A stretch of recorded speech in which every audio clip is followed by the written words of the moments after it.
Students, आज के इस वीडियो लेक्चर में हम इंश्योरेंस टॉपिक स्टार्ट करेंगे। तो इसका एक्सप्लेनेशन स्टार्ट करने से पहले मैं आपसे रिक्वेस्ट करूंगी कि अगर अभी तक आपने मेरे चैनल को सब्सक्राइब नहीं किया तो प्लीज चैनल को सब्सक्राइब कीजिए एंड चैनल लिंक अपने फ्रेंड्स के साथ शेयर करना मत भूलिएगा। वीडियो को जरूर से लाइक कीजिएगा। माय डियर स्टूडेंट्स, मुझे पता है आप सभी ने the new India insurance company limited LIC, आप लोगों ने सभी ने इसका नाम सुना होगा। न्यू इंडिया इंश्योरेंस भी नहीं सुना है तो LIC तो जरूर से सुना होगा। तो यहाँ पर हम है ना इंश्योरेंस के बारे में स्टडी करने वाले हैं। तो इसका आज के वीडियो में हम है ना मीनिंग एंड जो इसके प्रिंसिपल्स ऑफ इंश्योरेंस है वो हम स्टडी करेंगे। जो प्रिंसिपल्स है, जो रूल है, जो फॉलो करने होते हैं, तो उसी को लेकर हम स्टडी करने वाले हैं। तो मीनिंग क्या है, इंश्योरेंस का मतलब क्या होता है? तो इंश्योरेंस का मतलब होता है कि प्रोटेक्शन, ये एक तरीके का, ये मीन्स ऑफ प्रोटेक्शन, एक तरीका है, एक जरिया है प्रोटेक्ट करने का, फाइनेंशियल लॉसेस को प्रोटेक्ट करने का सेफगार्ड करने का तरीका है insurance. And it is a form of risk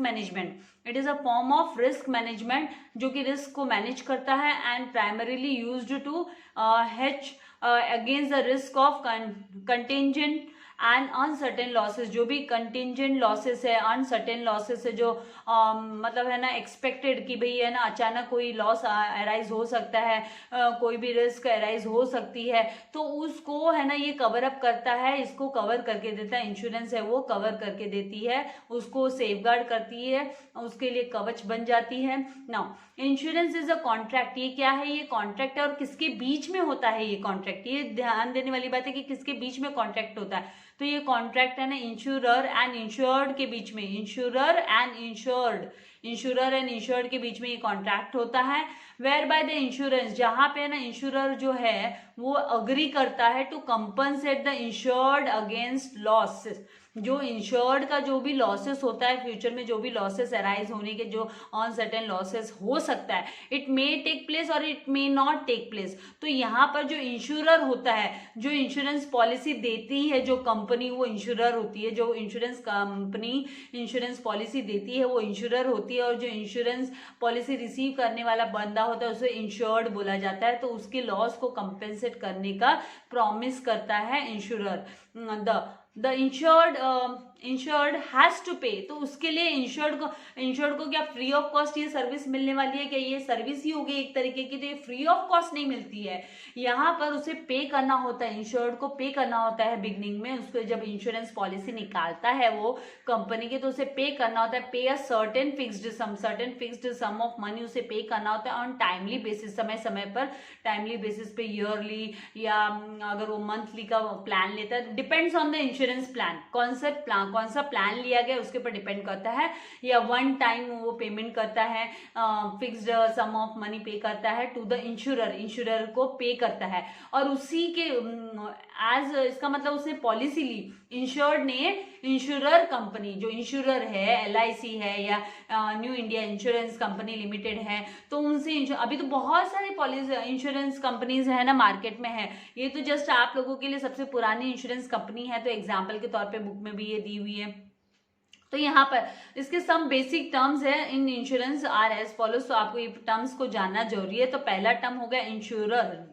तो ये जो इंश्योरर होता है, the person who is protected, जिसको प्रोटेक्ट किया जाता है, इंश्योर्ड को प्रोटेक्ट किया जाता है अगेंस्ट सर्टेन लॉसेस के अगेंस्ट प्रोटेक्ट किया जाता है। यहाँ पे ये स्पेलिंग एरर है वो करेक्ट कर लेना आप लोगों को। इंश्योर्ड इज नोन एज, उसको हम क्या बोलते हैं, is known as assured in case of, उसको एश्योरेंस दी जाती है in case of life insurance contracts के तहत। एंड इसके पास पॉलिसी होती है, he is the policy holder. ये पेमेंट करता है, पेमेंट भी यही बंदा करता है, इंश्योरेंस निकालता है तब ये पेमेंट करता है, certain fixed sum of money pay करता है। और जो पॉलिसी होती है, जो पॉलिसी वो इसके पास होती है, पॉलिसी होल्डर। ये है ना जैसे ये सर्टिफिकेट होता है, जितने अमाउंट की इंश्योरेंस ये है ना करवा के लेता है इंश्योरर कंपनी से, वो है ना पॉलिसी में मेंशन रहती है। तो ये पॉलिसी है ना उसके पास होती है, इसीलिए he is a policy holder है ना, इंश्योर्ड होता है पॉलिसी होल्डर। नाउ अब आते हैं इंश्योरर पे। अब इंश्योरर पे जब आ रहे हैं हम बात, तो द फर्म और a person who agrees to compensate, जो अग्री करता है, प्रॉमिस करता है कंपनसेट करने के लिए कि द इंश्योर्ड अगेंस्ट लॉसेस के अगेंस्ट है ना इंश्योरेंस कंपनी है ना लॉसेस के अगेंस्ट है ना कंपनसेट करके देती है। किसको कंपनसेट करके देती है? इंश्योर्ड के लॉसेस को कंपनसेट करके देती है इंश्योरर, जो इंश्योरेंस कंपनी होती है for consideration. Now insurer is known as assurer, ये एश्योर करके देता है, assurer in case of life insurance contracts में ये एश्योरेंस देता है, एश्योर करके देता है। Because he is found to get some, क्यों वो he is bound to get, क्योंकि उसे कुछ सर्टेन अमाउंट रिसीव होता है ना भाई, he is bound to get the sum assured, जितना सम एश्योर्ड करवाया जाता है सम एश्योर्ड के अगेंस्ट, उसके हिसाब से ही है ना लॉस की रिकवरी होती है, लॉस का कंपनसेशन करके देती है insurance company. Now sum assured on the maturity of the policy, या तो मैच्योरिटी पे पॉलिसी की, या फिर और द नॉमिनी, या फिर है ना अगर बंदे को कुछ हो जाता है, जिसने इंश्योरेंस निकाली है, इंश्योर्ड को कुछ हो जाता है, डेथ हो जाती है, तो उसका जो नॉमिनी होता है will get the sum assured, तो उसको वो सम एश्योर्ड रिसीव हो जाता है on the death of the policy holder, जब पॉलिसी होल्डर की डेथ हो जाती है तो उसको वो सम एश्योर्ड रिसीव हो जाता है। आई होप आपको कॉन्सेप्ट समझ में आ रहे हैं। नाउ प्रीमियम, जब हम प्रीमियम की बात करें तो ये क्या है प्रीमियम? तो premium the consideration for which the insurer agrees, मतलब एक तरीके से फी पेमेंट करना, जैसे हम कॉलेज की फीस पेमेंट करते हैं वैसे इंश्योरेंस कंपनी को पेमेंट किया जाता है प्रीमियम के रूप में। इंश्योरेंस निकाले तो प्रीमियम पे किया जाता है, उसको प्रीमियम बोला जाता है, पे किया जाता है। तो इंश्योरर अग्रीज टू, तो इसीलिए इंश्योरर है वो अग्री करता है टू इंश्योर द इंश्योर्ड को इंश्योर करके देता है, वो उसका कंपनसेशन करके देने का फ्यूचर लॉसेस को जो लेकर है ना वो प्रॉमिस करता है। It is paid by the insured, इसको पेमेंट कौन करता है? तो इंश्योर्ड पे करता है। और किसको पे करता है? तो टू द इंश्योरर को पे करता है। ये इंश्योरर मतलब इंश्योरेंस कंपनी इंश्योरर को पे करता है। नाउ पॉलिसी, तो द पॉलिसी क्या है? तो ये स्टेटमेंट है, जैसे है ना आपको एक्नॉलेजमेंट मिलता है फी पेमेंट करने पर, वैसे यहाँ पे एक्नॉलेजमेंट मिलता है कंपनी के तरफ से कि the statement of contract between insured and insurer हो गया। एंड इट कंटेन्स, और इसमें क्या होता है? तो इसमें टर्म्स एंड कंडीशंस होते हैं इंश्योरेंस कॉन्ट्रैक्ट के टर्म्स एंड कंडीशंस होते हैं इसमें। और इसमें ना सम एश्योर्ड अमाउंट लिखा होता है, इसमें प्रीमियम अमाउंट लिखा होता है, तो सारे डिटेल्स इसमें मेंशन रहते हैं पॉलिसी में। नाउ क्लेम मतलब इट इज अ डिमांड, ये डिमांड हो गई मेड बाय द इंश्योर्ड है ना, डिमांड करता है टू द इंश्योरर को डिमांड करता है टू कंपनसेट फॉर लॉस, अपने लॉस को कंपनसेट करके देने के लिए, भर के देने के लिए, लॉस को फुलफिल करके देने के लिए, मतलब लॉस क्योंकि इसने इंश्योरेंस कंपनी से इंश्योरेंस निकाली है, अगर कोई लॉस अराइज होता है तो कंपनसेट करके देने के लिए इंश्योरर को इन्फॉर्म करता है, डिमांड करता है। अकर ड्यू टू मिसशेप, कोई भी त्रासदी हो जाती है, कोई एक्सीडेंट हो जाता है, कोई तो जिसके लिए वो इंश्योरेंस निकाली जाती है उसके अकॉर्डिंगली वो इंश्योरेंस। आप देखिए ना आजकल जो व्हीकल्स है, अगर किसी के पास भी 2 व्हीलर है, 4 व्हीलर व्हीकल है, तो व्हीकल की भी इंश्योरेंस निकलती है, राइट। इंश्योरेंस करवाना मस्ट है, कंपलसरी है, विदाउट इंश्योरेंस आप नहीं चला सकते हो, कार या स्कूटी व्हीकल आप नहीं चला सकते हो, तो उनकी इंश्योरेंस करवानी पड़ती है ना।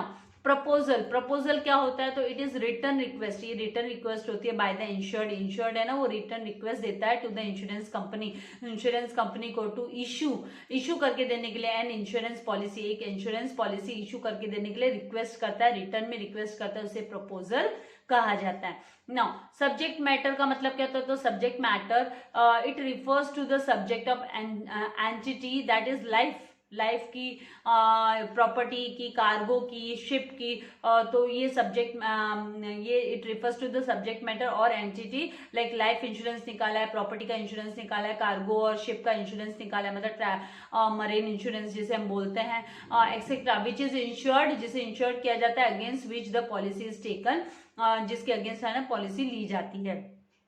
तो आई होप आपको ये जो इसके जो टर्म्स है, ये जो शब्द है, जो टर्म्स बेसिक टर्म्स यूज होते हैं इंश्योरेंस में, वो आपको समझ में आ गए।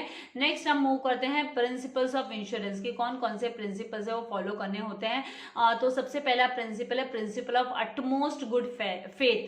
अटमोस्ट गुड फेथ का मतलब है in all types of insurance, जितने भी टाइप्स ऑफ इंश्योरेंस होते कॉन्ट्रैक्ट्स होते हैं, बोथ द पार्टीज, दोनों भी party must have utmost good faith towards each other, एक दूसरे के प्रति उनको पूरा भरोसा होता है कि भाई जो भी है ना इंफॉर्मेशन साझा की गई है, शेयर की गई है इंश्योरेंस कंपनी से, वो पूरे के पूरे एज पर द नॉलेज, वो सारे के सारे इंश्योर्ड के नॉलेज के हिसाब से उसने सही और सटीक, उसने सही इंफॉर्मेशन अपनी प्रोवाइड की है। तो द इंश्योरर एंड इंश्योर्ड होता है वो डिस्क्लोज करते हैं, मस्ट डिस्क्लोज ऑल मटेरियल, जो भी फैक्ट्स है, सही फैक्ट्स है वो क्लियर करने होते हैं completely and correctly and completely उन्हें मेंशन करने होते हैं। And the insured must provide complete, और जो इंश्योर्ड होता है उसको complete, clear and correct information देनी होती है of the subject matter of the insurance to the insurer. Insurer जो भी इंफॉर्मेशन उससे चाहता है वो सारी की सारी सही जानकारी देनी जरूरी होती है। नाउ सिमिलरली इसी तरीके से जो इंश्योरर होता है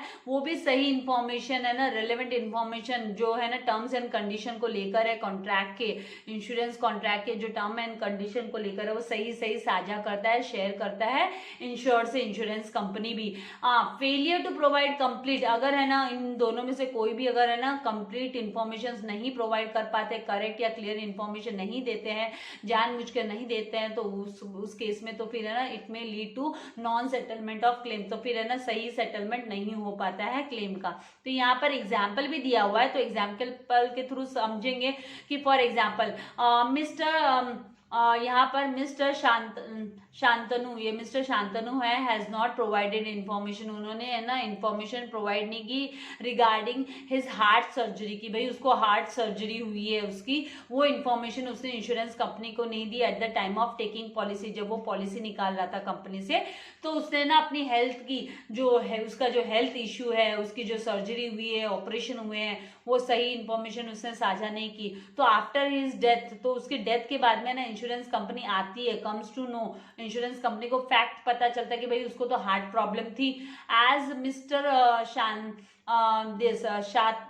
शांतनु जो है has not provided correct information, उसने सही इंफॉर्मेशन एंड कंप्लीट इंफॉर्मेशन नहीं दी थी जब उसने पॉलिसी निकाली थी, तो इंश्योरेंस कंपनी कैन रिफ्यूज, तो फिर है ना इंश्योरेंस कंपनी मना कर सकती कि भाई हम कंपनसेशन नहीं देंगे उसकी फैमिली को, टू हिज फैमिली मेंबर्स, उसके जो नॉमिनी है, उनके जो फैमिली मेंबर्स है, उनको इंश्योरेंस कंपनी से है ना क्लेम नहीं मिलेगा, उनका क्लेम सेटलमेंट नहीं होगा। इसका मतलब उनको है ना उनका लॉस जो है वो रिकवर करके नहीं देगी कंपनी है ना कंपनसेट करके देगी नहीं लॉस, क्योंकि उसने है ना सही बात नहीं बताई थी। क्योंकि ये सारे डिटेल्स है ना इंश्योरेंस कम लेते हैं जब कोई भी कंपनी का इंश्योरेंस, तो सारे हेल्थ को लेकर जो भी इंफॉर्मेशन मांगी जाती है, फैक्ट्स मांगे जाते हैं, वो सारे रिलेवेंट इंफॉर्मेशन देना कंपनी को जरूरी होता है। नाउ सेकेंड प्रिंसिपल है कि principle of insurable interest. Now insurable interest का मतलब क्या होता है, तो ये इंश्योरेबल इंटरेस्ट मीन्स होता है सम फाइनेंशियल इंटरेस्ट, ये financial interest in the subject matter, and ये जो मतलब रोकड़ी को लेके फाइनेंशियल इंटरेस्ट होता है, and the insured must have insurable interest, insured जो होता है उसको insurable interest in the subject matter of insurance, वो उसके पास इंश्योरेबल होना चाहिए, मस्ट हैव इंश्योरेबल इंटरेस्ट होना चाहिए। इंश्योरेबल इंटरेस्ट इज एप्लीकेबल, ये किस किस के लिए लागू है, किस किस को एप्लीकेबल है, तो टू ऑल इंश्योरेंस कॉन्ट्रैक्ट, सारे के सारे इंश्योरेंस कॉन्ट्रैक्ट्स पे एप्लीकेबल है। एंड हम एग्जांपल के थ्रू समझेंगे इसको। It is said to have insurable interest in subject matter when the existence of that subject matter puts, जो भी जिस भी रिगार्ड में जो मतलब है ना इंश्योरेंस निकाली जाती है, तो उसका जो इंटरेस्ट इंश्योरेबल इंटरेस्ट है वो पता होना चाहिए कि भाई क्या कारण से निकाले, किस लिए निकाले, puts the insured in financial benefit, whereas non existence of subject matter, अगर सब्जेक्ट मैटर आप मेंशन नहीं करते हो, put him into the financial losses, तो फिर उसको फाइनेंशियल लॉसेस हो सकते हैं। तो यहाँ पे एग्जांपल के थ्रू समझाया गया कि a person has insurable interest in his own life and property के अगेंस्ट इंश्योरेंस निकालना। A businessman has a insurable interest, businessman को क्या इंश्योरेबल इंटरेस्ट, उसका क्या बेनिफिट, मतलब उसकी क्या उसमें लेकर कि भाई मैं किस लिए निकाल रहा हूँ, किस फायदे के लिए निकाल रहा हूँ। तो बिजनेसमैन है तो उसका in goods in the goods he deals and in the property of business, तो इसको है ना कहाँ पे इसका एम होता है कि भाई मेरी प्रॉपर्टी सेफगार्ड रहे, मेरा गुड्स जो मैं मेरा ट्रेड करता हूँ मैं माल, वो सेफगार्ड रहे, वो संभाल के मैं रख सकूँ, उसको मैं है ना कंपेंसेट करने के लिए इंश्योरेंस कंपनी से इंश्योरेंस निकाल रहा हूँ। इंडिविजुअल बंदा है तो बोलेगा भाई मैं मेरी लाइफ की इंश्योरेंस निकाल रहा हूँ, मेरी प्रॉपर्टी की इंश्योरेंस निकाल रहा हूँ ताकि मेरे मरने के बाद मेरी फैमिली सेफ रहे। तो ये इंटरेस्ट इंश्योरेबल इंटरेस्ट है वो उसे डिस्क्लोज करना जरूरी होता है। नाउ इन इंश्योरेंस का, इन लाइफ इंश्योरेंस में क्या होता है, the insurable interest refers, insurable interest का मतलब क्या होता है, the life to the life of insured, जो इंश्योर्ड है उसकी लाइफ को लेकर होता है कि भाई अगर उससे कुछ हो गया तो उसका जो इंश्योरेंस उसने निकाली है कंपनी के थ्रू इंश्योरेंस पॉलिसी, तो उसके डेथ के बाद में उसके फैमिली को है ना वो अमाउंट रिसीव हो जाएगा। तो insurable interest must exist at the time of taking life insurance policy. Now in fire and marine, जो मरीन इंश्योरेंस होते हैं, fire and marine insurance, the insurable interest must be present at the time of taking policy. तो उनका जो वो किस मकसद से वो पॉलिसी, यहाँ पे अभी मैं मकसद वर्ड को यूज कर रही हूँ, मुझे अभी क्लिक हुआ कि मकसद वर्ड से शायद आप लोगों को अच्छे से समझ में आ जाए। तो द इंश्योरेबल, उनका इंश्योरेंस निकालने का क्या मकसद है, वो प्रेजेंट होना चाहिए eight the time of taking the policy, जब वो पॉलिसी ले रहे हैं, और eight the time of occurrence of loss, जब लॉस अकर हो रहा है तो उन्हें उनका मकसद मेंशन करना जरूरी होता है। नाउ प्रिंसिपल ऑफ इंडेमिनिटी, तो ये इंडेमिनिटी बहुत ही इंपॉर्टेंट, इंडेमिनिटी का मतलब होता है गारंटी और assurance, guarantee assurance to put the insured in same financial position in which he is immediately prior to the happening of uncertain event। जब कोई uncertain event, कोई त्रासदी हो जाती है तो सेम फाइनेंशियल पोजीशन में उसको लाने के लिए जो गारंटी दी जाती है, एश्योरेंस दी जाती है कंपनी के द्वारा, principle of indemnity, very important. This principle is applicable to, ये किसके लिए एप्लीकेबल है, तो फायर के लिए, marine insurance and general insurance के लिए है ये। नाउ ये लाइफ इंश्योरेंस के लिए नहीं, यहाँ पे जनरल इंश्योरेंस के लिए। It is not applicable to life insurance, ये लाइफ इंश्योरेंस के लिए एप्लीकेबल नहीं है, as loss of life can never be measured in monetary terms, क्योंकि हम है ना लाइफ को कभी भी है ना, हमारी जिंदगी चली गई तो जिंदगी को हम पैसों में नहीं तोल सकते। तो ये इंडेमिनिटी वाला जो प्रिंसिपल है वो लाइफ इंश्योरेंस के लिए नहीं एप्लीकेबल है, याद रखना है आपको। खाली ये लाइफ इंश्योरेंस के लिए नहीं है, बाकी फायर के लिए, मरीन इंश्योरेंस हो गए, बाकी जनरल इंश्योरेंस हो गए, उसके लिए ये एप्लीकेबल है। Now in case of death the insured, the actual some insured is paid, उसको जो एक्चुअल सम होता है वो पेमेंट किया जाता है उसकी नॉमिनी को, ऑफ द इंश्योर्ड की नॉमिनी को पे कर दिया जाता है।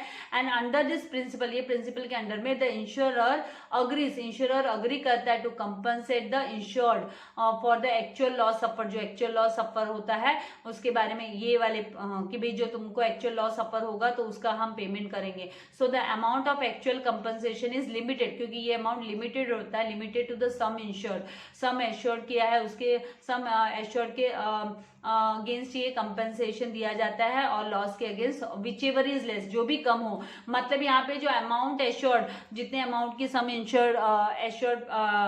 एश्योर्ड किया गया है, या फिर जो लॉस है तो वो उसके या उन दोनों में से जो भी कम है, मान लीजिए है ना 50,000 का सम एश्योर्ड है और लॉस हुआ 30,000 का, तो 30,000 ही कंपनी देगी, 50,000 नहीं देगी। सम एश्योर्ड 50,000 का होने से क्या होता है, लॉस, एक्चुअल जो लॉस हुआ है वो 30,000 का हुआ है, तो वो जो दोनों में से जो भी कम होता है। और मान लीजिए अगर 50,000 का सम एश्योर्ड निकाला है और है ना लॉस हो गया 70,000 का, 60,000 का, तो कंपनी 60-70,000 नहीं देगी, फिर उसका जो सम एश्योर्ड का अमाउंट है वो ही कंपनी पेमेंट करेगी। तो इसे प्रिंसिपल ऑफ इंडेमिनिटी कहा जाता है। नाउ एग्जाम्पल के तौर पे, for example if the property is insured for ₹2 lakh, अगर प्रॉपर्टी 2 लाख के लिए इंश्योर्ड हुई है, and if the loss by the fire, और है ना जो आग लगने से जो नुकसान हुआ वो 1 लाख का ही हुआ, ₹1 लाख का हुआ, then the insured can claim compensation for ₹1 lakh only. तो फिर वो इंश्योर्ड है ना जो वो खाली 1 लाख रुपए का ही कंपनसेशन क्लेम कर सकता है, उससे ज्यादा का नहीं कर सकता है। तो यहाँ पे which ever is less. Now principle of subrogation का मतलब है कि यहाँ पे जो ये प्रिंसिपल है ये किसके लिए एप्लीकेबल होता है, तो ये ऑल कॉन्ट्रैक्ट, सारे जो कॉन्ट्रैक्ट्स हैं इंडेमिनिटी वाले उन सब के लिए एप्लीकेबल है। And as per this principle, ये रूल के हिसाब से क्या होता है, after the insured is compensated, जब इंश्योर्ड को कंपनसेट किया जाता है for the loss due to damage of the property insured, तो देन द जो राइट होता है ओनरशिप ऑफ सच प्रॉपर्टी का जो राइट है possess on to the insurer उसको पजेस करता है मतलब उसके पास होता है वो right. And this principle is applicable only when the damaged property has any value. ये खाली उसी के लिए एप्लीकेबल है कि जो प्रॉपर्टी डैमेज होती है अगर उसकी कोई वैल्यू हो, अगर उसकी कोई वैल्यू ही नहीं है, नील है, तो after the event causing damage भी उसका कोई फायदा नहीं, उसमें कुछ वैल्यू होनी चाहिए, प्रॉपर्टी की कुछ तो वैल्यू रहनी चाहिए। नाउ फॉर एग्जाम्पल, जैसे एग्जाम्पल के थ्रू इसको समझेंगे कि फॉर एग्जाम्पल मिस्टर ए है, वो ओन्स मतलब ओन्स अ टू व्हीलर उसके पास है, and the vehicle was stolen, और व्हीकल है ना चोरी हो गई, and subsequently mister A filed a complaint, mister A ने है ना कंप्लेंट फाइल की इन लोकल पुलिस स्टेशन में कि भाई मेरी ना टू व्हीलर चोरी हो गई है। Upon receiving report from police, जब उसे ना रिपोर्ट रिसीव होती है पुलिस से, the insurance company compensate fully, पूरा का पूरा अमाउंट मिस्टर ए को है ना वो कंपनसेट करके देती है, पेमेंट करती है for the loss of vehicle, क्योंकि उसकी व्हीकल गुम हो गई। Later the stolen vehicle was recovered, वो जो चोरी हो गई थी व्हीकल वो मिल गई पुलिस को। And in this situation the owner of the vehicle, जो ओनर है व्हीकल का, does not have any claim, उसके पास वो ओवर द व्हीकल, उसका कोई भी उस पर हक नहीं होगा, एज ही हैज ऑलरेडी सबरोगेटेड, क्योंकि ऑलरेडी उसने ना रिसीव कर लिया है, उसका जो अमाउंट उसको रिसीव करना था व्हीकल का वो ले लिया, अब थोड़ी ना वो व्हीकल उसको मिलेगी, अब वो व्हीकल किसके पास जाएगी, that is transferred ownership rights of vehicle to the insurer, तो फिर वो है ना व्हीकल इंश्योरर के पास चली जाएगी, मतलब कंपनी के पास जिससे इंश्योरेंस निकाली थी। And the insurer gets every right, insurance को हर एक हक होता है कि वो भले उस व्हीकल को बेच दे या उसका है ना स्क्रैप वैल्यू वो रिसीव कर ले, सेट द व्हीकल। मतलब एक बार अगर इंश्योरेंस कंपनी ने, आपने है ना टू व्हीलर की इंश्योरेंस निकाली हुई और आपका टू व्हीलर चोरी हो गया और आपको नहीं मिला और आपने इंश्योरेंस कंपनी से क्लेम कर लिया वो अमाउंट, ठीक है, और फ्यूचर में अगर वो रिसीव हो जाती है व्हीकल, पुलिस को मिल जाती है, तो अब उस व्हीकल पे है ना कंपनी का हक होता है, ना कि ओनर का, क्योंकि अब तो उसकी ओनरशिप ऑटोमेटिकली ट्रांसफर हो गई, क्योंकि उसको तो उसका है ना जो क्लेम मिलना था वो मिल गया, उसको रिसीव हो गया। तो इस तरीके से होता है ये। नाउ नेक्स्ट है principle of contribution. Now principle of contribution में क्या होता है कि this principle is applicable to all contract, सारे के सारे कॉन्ट्रैक्ट जो इंडेमनिटी वाले उस पे सब पे एप्लीकेबल है ये। Where the insured has taken out more than one policy, एक से ज्यादा पॉलिसी निकाली होती है फॉर सेम रिस्क के लिए और सब्जेक्ट मैटर के लिए, तो इसका मतलब एक से ज्यादा पॉलिसी निकाली तो सब इंश्योरर से वो पैसा रिसीव करेगा क्या, ऐसा नहीं होता। Under this principle the insured claim, जो insured claim the compensation only to the extent of actual loss, उसको जितना एक्चुअल लॉस हुआ है उतना ही वो कवर अप कर सकता है। अगर ऐसा होता तो 10 कंपनियों के साथ इंश्योरेंस निकाल के रखते लोग, राइट, इधर फ्रॉम वन इंश्योरर और ऑल द इंश्योरर मिलाकर भले वो उसको एक ही अमाउंट रिसीव होगा, जो एक्चुअल उसका लॉस हुआ है वो ही उसको क्लेम कर सकता है वो। If the one insurer page full compensation, अगर एक इंश्योरर पूरा का पूरा कंपनसेशन देता है तो वो दूसरा इंश्योरर उसको कुछ भी पेमेंट करने वाला नहीं है, then the insurance can claim only proportionate amount from the other insurer from whom he has insured has taken policy. Now example, Miss Saili insures her property, उसने प्रॉपर्टी को इंश्योरेंस निकाल के रखा है 2,50,000 का विथ दो इंश्योरर से निकाला है उसने with insurance with T insurance company for 1 lakh का उसने टी इंश्योरेंस कंपनी से निकाला है, दैट इज वो 2/5 अमाउंट हो गया प्रॉपर्टी का। एंड आर इंश्योरेंस कंपनी से उसने 1,50,000 निकाला है, जो कि 3/5 ऑफ द प्रॉपर्टी वैल्यू हो गई, 3/5 ऑफ द प्रॉपर्टी वैल्यू हो गई। तो यहाँ पर मिस साइली है उसकी प्रॉपर्टी डिस्ट्रॉय हो जाती है, एंड साइली है loss is worth rupees 1 lakh, 1 lakh का लॉस होता है, 1,20,000 का लॉस होता है। Then the both insurance company will contribute, तो दोनों इंश्योरेंस कंपनी है वो उसे कितना एक्चुअल लॉस, उसका जो एक्चुअल लॉस है उसका कितना है 1,20,000 का, तो वो दोनों इंश्योरेंस कंपनी से उसने इंश्योरेंस निकाली है, तो वो लोग जो लॉस उसको पेमेंट करके देंगे, मतलब 1,20,000 का जो पेमेंट होगा तो टी कंपनी उसको 48,000 पे करेगी, जो कि 2/5 होगा। अब आप 1,20,000 का 2/5 निकालोगे तो 48,000 आएगा, वो टी कंपनी पे करेगी, T will pay, and 3/5 amount है ना वो आर कंपनी उसको पेमेंट कर देगी। तो ये रेशियो में वो लोग, क्योंकि 3:2 के रेशियो में उसने इंश्योरेंस पॉलिसी 2 जगह से निकाली हुई थी, तो 2:3 2:3 के उस रेशियो में ही उसको है ना पेमेंट भी रिसीव हो जाएगा, उसका फुल एक्चुअल लॉस उसको रिकवर हो जाएगा कंपनी से। ऐसा नहीं है कि 1,20,000 की निकालिए तो है ना टी भी उसको 1,20,000 दे देगा और आर भी उसको 1,20,000 दे देगा, ऐसा नहीं है। नाउ नेक्स्ट है यहाँ पे लास्ट 2 और है तो फटाफट इसको इनको भी कवर अप कर देती हूँ। Principle of mitigation of loss. अभी ये मिटिगेशन ऑफ लॉस क्या होता है, तो insured must always try to minimise, जो इंश्योर्ड है वो हमेशा मिनिमाइज करने की कोशिश करते हैं लॉस ऑफ द प्रॉपर्टी को, the loss of the property in case of certain events. तो the insured must take all possible measures, जितने भी पॉसिबल मेजर्स है उसे लेने चाहिए, नेसेसरी स्टेप्स लेने चाहिए to control and reduce the loss. ऐसा नहीं कि लॉस हो जाए, अरे भाई मैंने तो इंश्योरेंस निकाल लिया, लॉस हो जाए तो अच्छा है। तो अगर ऐसा हम सोचते तो मान लीजिए हमने मेडिकल पॉलिसी निकाली है, मेडिक्लेम, तो हम क्या बीमार होने की सोचेंगे कि हम हॉस्पिटलाइज हुए तो हमको पैसा मिलेगा? नहीं, हमको रिड्यूस करने की कोशिश करनी है, लॉस को कंट्रोल करने की कोशिश करनी है। हाँ, आपको हमको फ्री नहीं हो जाना है कि भाई इंश्योरेंस निकालिए तो आजाद हो गए, वैसा नहीं होना चाहिए। Hence it is the responsibility of insured, insured की रिस्पॉन्सिबिलिटी है to protect the property and avoid loss, property को प्रोटेक्ट करे, लॉस को अवॉइड करे। For example mister A, a house of Mr. Jain is on fire, वो आग लग गई है उसके घर को, तो पूरा जलने देगा क्या? Due to electric short circuit की वजह से आग लगी। तो in this case mister Jain can not remain passive, वो शांति से नहीं बैठेगा, हाथ फोल्ड करके नहीं बैठ जाएगा कि ठीक है भाई लग रही है आग, मैंने तो इंश्योरेंस निकाली है। Must try his best to save his house from the fire, उसको कोशिश करनी चाहिए कि भाई वो है ना आग लगने के बाद में अपने घर को कैसे बचा सके।